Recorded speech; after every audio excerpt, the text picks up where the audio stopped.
All right, so law of sines. Law of sines is when you have triangles that aren't right triangles, you can use law of sines. So sometimes you're going to see it like sine of A over A is equal to sine of B over B, which is equal to sine of C over C. Remember that the top ones are going to be the angles, they're capitalized, and the bottom are little, which are your sides. One thing hopefully you just realize that it just says is that as long as you are talking with the angle and the one that's directly across from it is the side that we're dealing with. B, and then we have the side B, and C, and then our side C. Now, they're also in a book, sometimes you're going to see it the other way. And I'm going to show it to you because it really doesn't matter because they're talking about proportions. So sometimes they have the side on the top and they have the angle on the bottom. So as long as all of these sides are on the top and then your angles are on the bottom, it doesn't matter which way you write the equation. Now the reason why I'm showing you this is because I've taught math for approximately 18 years now, and I've always done it the top way. Now your book that we are kind of going through does it this way. However, it doesn't matter. So I just want you to know both of them because when you take your MEPs and MMEs and all the different things, they might use either one, but they're the same exact equations. All right, so the first thing we have to do is we have to be able to draw a triangle. Now remember that these are not right triangles. So if I call this A, the only thing that matters is what you call this. So what would this be? Tony, what would this be?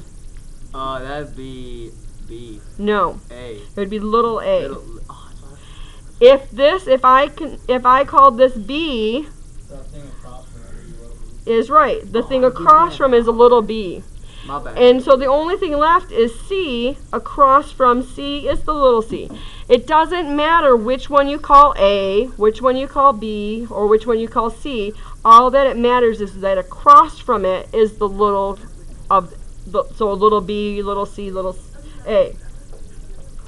All right, let's go into our examples then.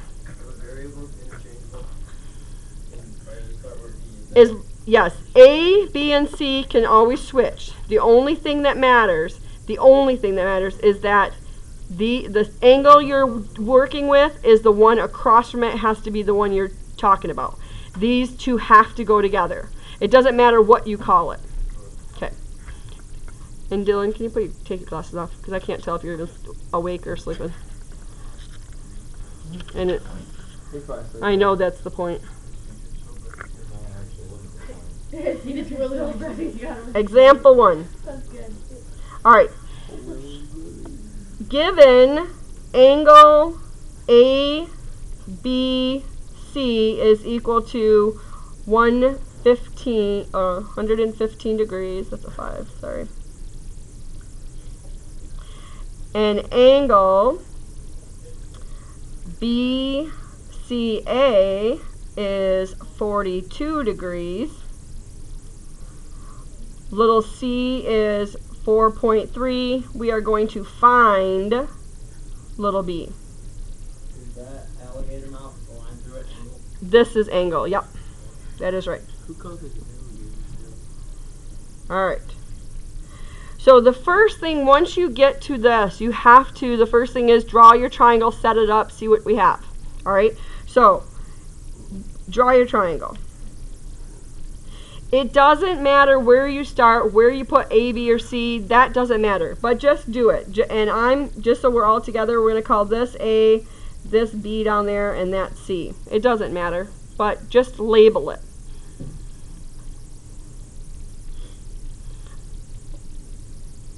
All right. Now, I want everyone to look. It says angle ABC. Angle ABC. So what angle is 115? B is right. Because it's, you start with here A, B, C, because it says angle A, B, C, so that's B would be it. So this one, angle BCA, BCA is what angle? C, which is 42. Sorry, read it with me, look up here, just look up. It says angle BCA, BCA. Does that make sense? Okay. Then we have to put 4.3 across from C. So across from our C is 4.3. So does that mean little c is 4.3? Little c is 4.3. Yep. All right, and we are finding B. What about little a? Okay. Now, in this point, you could definitely solve for little a. How would you do that? You'd have to, in some of your homework, guys, you have to find what angle A is. How could I find out what angle A is? Add the 2 up and subtract 180. So 180 minus these two will give us that, and you will have to do that in today's homework. So make sure you know that. But for right now, it's not asking us about little a, so we're not going to worry about little a right now, Nick. So the first thing we have is sine of 115 is over what? B. B is right. Is equal to over, nope. Sine of 42. Because I did sine, I always, and that's why I showed you both, because your answer key, if you look at it, once you're working on it, you can come up and look at the answer key. The answer key is going to be done like this because another person did it. I always do it like this. I've been doing it for 20 years like this. It's going to be hard for me to switch the other way. So I always will put my signs on the top, my angles. So sine of an angle, so sine of this angle over,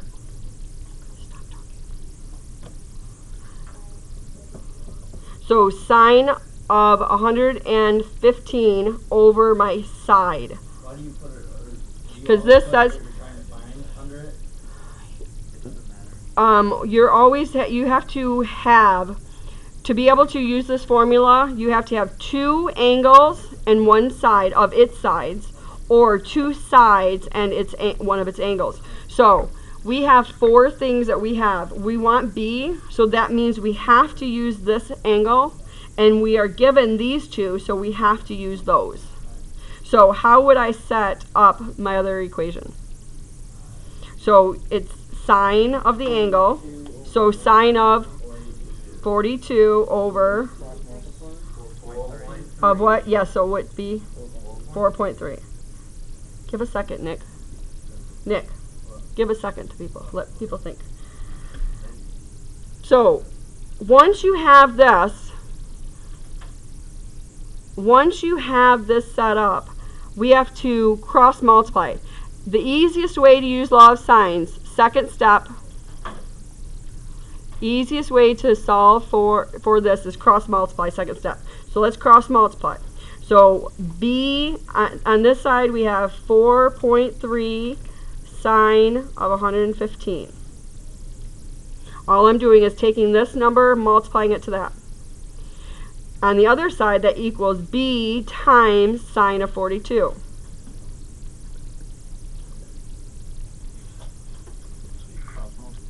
So I cross multiplied. Would you divide? I'm waiting for everyone to get to that point. Anybody not see how I got this next line? Not yet. Can't put anything in our calculator yet. What do we have to do to get B by itself? Divide by sine 42. Now in your calculator, I want everyone to make sure you put this into your calculator to get your B. Should be 5.8. Don't just take my word for it. Make sure you know. When you put this in your calculator, ladies and gentlemen, your calculator is going to go sine parenthesis. You must close that parenthesis up. So you go 4.3 times sine of 115, end of parenthesis, divide by sine of 42. 5.8. If you didn't, say it again. Type it in, but when you put sine, you have to close your parentheses because your calculator goes sine and it puts a parenthesis, so you have to close your parentheses up. I didn't have to close my parentheses. Most, you didn't, did yours put a parentheses? Yeah, but I didn't close it. 5.8.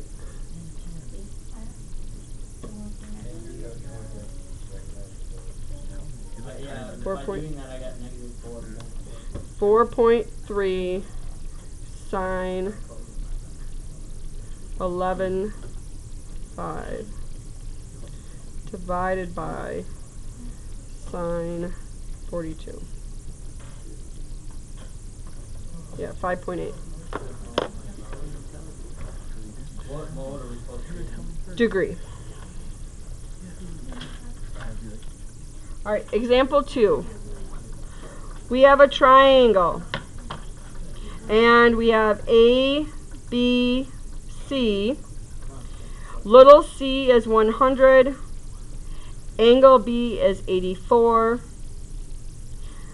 We are going to find our big C, and little b is 573. All right. What I want you guys to do is I want you to set up your equation. If you know how to solve it, you can go for it, but I want you to set up your equation. All right, so whether you're moving on or not, I want all eyes and ears now. So remember, as long as you are using the things that are opposite of it. So sine of x over 100. Degrees would be an angle. This is 100, sorry. Oh, jeez, I get it. Oh, yeah, I get it now. And then we have sine of 84 over 573. It doesn't matter because 2 is equal to 2. So if this is equal to each other, it doesn't matter how you do it. Then you have to cross multiply. Personally, when I cross multiply, if it's a number, I'm putting this number in front of sine. If you put it sine x times 573, make sure you put a dot to make sure you know it's multiplication. But I put 573 sine of x is equal to 100 sine of 84. If you put 100 on the other side, just make sure you put a multiplication sign, a dot. Now, when you are looking, what are we looking for? What is that called? It's an angle. All right. I want everyone to think of this, and we're going to say it a couple times because I want to make sure you know this. When you're solving for an angle, what are we always going to do? What is that called? Inverse. It's called the inverse. So we're going to always use the inverse. So we're going to do sine inverse. So when we are solving for an angle, we're going to be doing what? Inverse. Sine inverse. We're going to do the inverse. So this is what we have to get by itself so I can do sine inverse. So what do I divide by? 573 is right. 573 dividing by. Then we are taking sine x is equal to 100 sine 84 over 573. You are doing sine inverse. So sine inverse of both sides. Type this all into your calculator. This side is just plain old x now. Type this all into your calculator. Make sure you get the answer of 10 degrees. Yes? Is it like rounded 10? Probably. It's probably not. It's probably not. 9.99. Yeah. I got 9.9. Yeah, 9.99. So yeah, rounded to 10. Yep. Yeah, it's not gonna be even. Inverse. Sine inverse. Okay, just wait. I'm getting. Just wait. Time out for a second. Say it again. Inverse 84. No, it's sine inverse of 100 sine 84 divided by 573. It's all of it. Okay, so say it again now, Josh. I answered it? All right. Do I have to close the parentheses after I do 84? All right. So if you got, ladies and gentlemen, if you got 18.4 on number 2, I want you to do number 5. if you didn't, because you'll see once you start it. If you didn't get 18.4, do it with me. The first thing you want to do, How the hell did you do 5? then wait for me when I get there. And you are in school. Oh, I have So, the answer. the first thing we have is sine of 70 Wait, I don't have any sides for that one. over 20, because Put that first. it doesn't matter.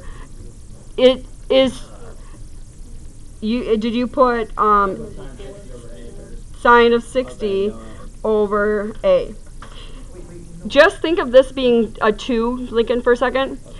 Just for a second, look up here for a second. If this was a 2 and this was a 2 and they equal each other, does it matter if I said, or think of it x equals 2. If I said x equals 2 or 2 equals x, it's the same thing. So it doesn't matter which way it goes first.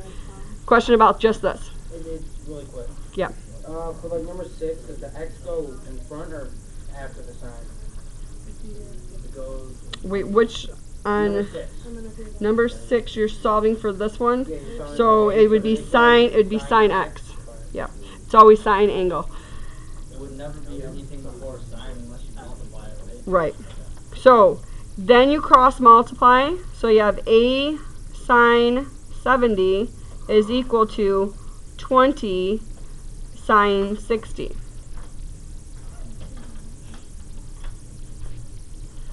Then what do we do? Well, I want to know how to do Divide by sine 70. Divide by sine 70. Is right? it.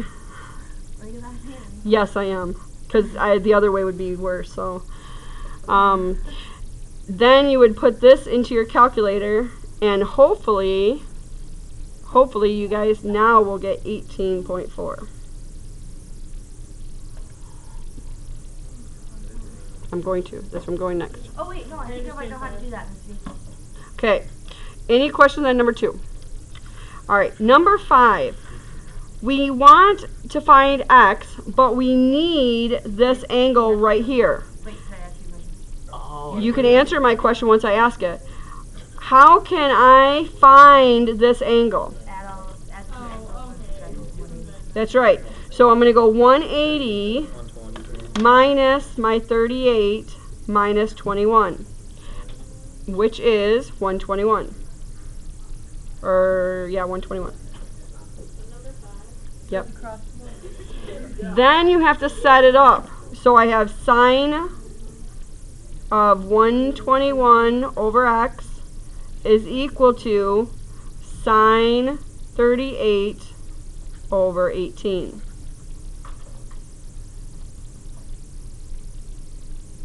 You're going to divide by sine 38. No, not yet, you don't.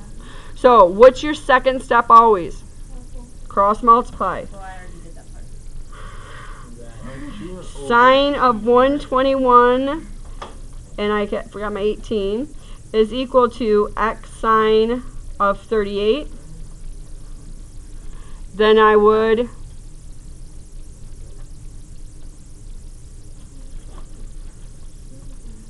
divide by sine of 38.